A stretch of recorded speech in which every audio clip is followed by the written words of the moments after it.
अचिन्त्या व्यक्तरूपाय निर्गुणाय गुणात्मने समस्त जगदाधारमूर्तये ब्रह्मणे नमः। श्री गुरुभ्यो नमः। स्वागत है आप सभी का वृषभ राशि वाले जातकों के लिए वर्ष 2025 के इस वार्षिक राशिफल के सत्र में। यह जो राशिफल है यह चंद्र राशि पर आधारित है तथा यहाँ पर जो भी विषय आपके समक्ष रखे जाएंगे वह सर्वथा शास्त्रोक्त प्रमाणों के आधार पर होंगे। तो आरंभ करते हैं आपके राशिफल का। यहाँ पर 3 प्रमुख राशि परिवर्तन हमें इस वर्ष देखने के लिए प्राप्त होंगे। सर्वप्रथम मई 2025 में दो देवगुरु बृहस्पति वृषभ राशि जो कि आपके लग्न भाव में है, इस वृषभ राशि से मिथुन राशि में गोचर कर जाएंगे। तो सर्वप्रथम परिवर्तन यहाँ पर। दूसरा जो परिवर्तन है वह 18 मई 2025 के दिन यहाँ पर जो राहु है वह राहु आपके लाभ भाव से आपके दशम भाव में गोचर कर जाएंगे। एवं 29 मार्च 2025 के दिन यह जो शनि ग्रह है यहाँ पर अभी आपके दशम भाव से गोचर कर रहे हैं, यही शनि आपके लाभ भाव में गोचर कर जाएंगे देवगुरु बृहस्पति की राशि में। इस प्रकार से 3 प्रमुख राशि परिवर्तन हमें इस वर्ष में देखने के लिए प्राप्त होंगे। किस प्रकार से इनका प्रभाव आपके जीवन में पड़ेगा, इसी विषय विशेष पर प्रमुखतया फोकस करते हुए आपके लिए राशिफल को रखेंगे।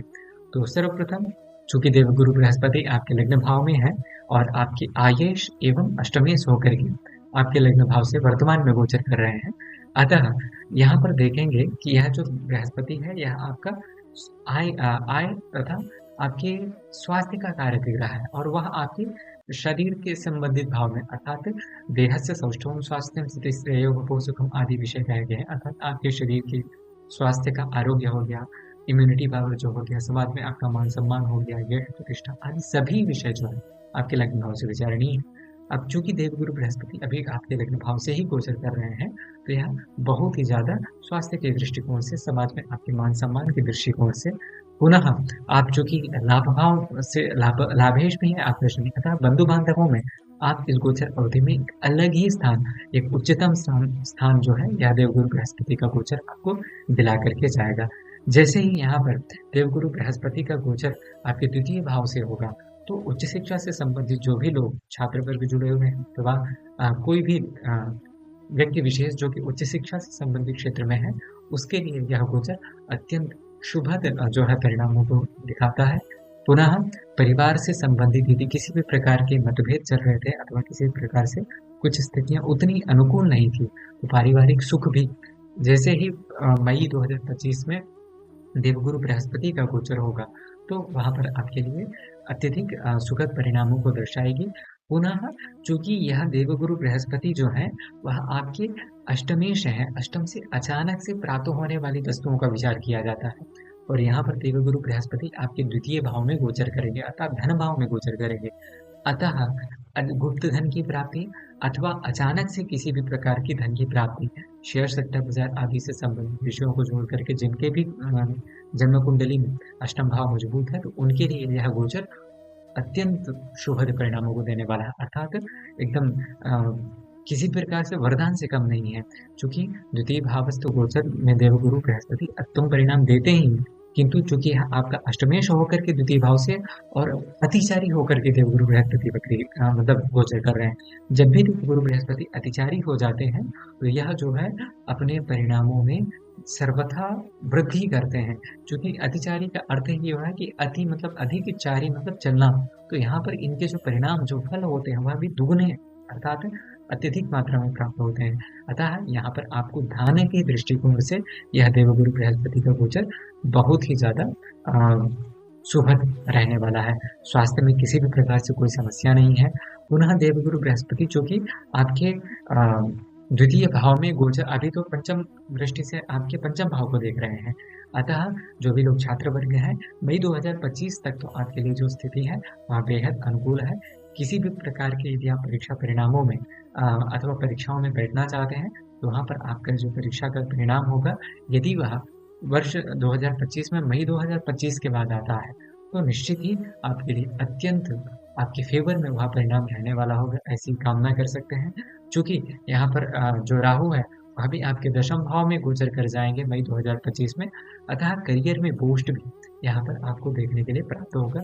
सौभाग्य में वृद्धि होगी क्योंकि राहु का जो दशम भावस्थ गोचर का फल है वह शुभगम मतलब सौभाग्यता को देने वाला होता है। अतः यह भी एक बहुत बेहतर स्थिति आपके लिए निकल के आती है। यदि आप किसी भी प्रकार से करियर में स्थानांतरण चाहते हैं, उसकी भी स्थिति यहाँ पर आपके लिए निकल कर के आती है क्योंकि आप देखेंगे कि जो आपके कार्यक्षेत्र से संबंधित करियर से संबंधित कार्य का ग्रह है वह शनि है। आगे आपके जो कर्मेश हैं वह शनि है और मार्च 2025 के बाद ही शनि जो है लाभ भाव में गोचर कर जाएंगे। तो आय में मतलब जो आपका करियर है, करियर में वृद्धि की कामना यदि आप कर रहे हैं तो उसमें आपको लाभ होता हुआ नजर आता है। प्रमोशन से संबंधित स्थिति हो गई अथवा किसी भी प्रकार से आप नई जॉब की तलाश कर रहे थे, किसी भी प्रकार से किसी विशेषतया इंजीनियरिंग फील्ड में, क्योंकि शनि जो है इंजीनियरिंग मटेरियल हो गया, लोह से संबंधित हो गया, लॉयर अथवा विधि अर्थात कानून से संबंधित जो क्षेत्र हो गए, उन सभी क्षेत्र, परिवहन से संबंधित क्षेत्र हो गए, उन सभी चीजों में जो शनि आजकल के परिवेश में रेलवे आदि भी हो गए, उन सब में शनि का कारकत्व है। अतः इनसे संबंधित क्षेत्र में यदि आप जुड़े हुए हैं तो निश्चित तौर पर यहाँ पर करियर में प्रमोशन यदि आप चाहते हैं, स्थानांतरण चाहते हैं अथवा कार्य मतलब एक नई जॉब की अपेक्षा रख रहे हैं, उन सभी विषयों में शनि आपके लिए सर्वथा आपको वरदान से कम परिणामों को देने वाला नहीं होगा क्योंकि यह आपके लाभ भाव से गोचर करेगा। लाभ भाव से जो विचारणीय विषय क्या है, सर्वाभीष्टागम अर्थात सभी प्रकार के अभीष्टों का आगम।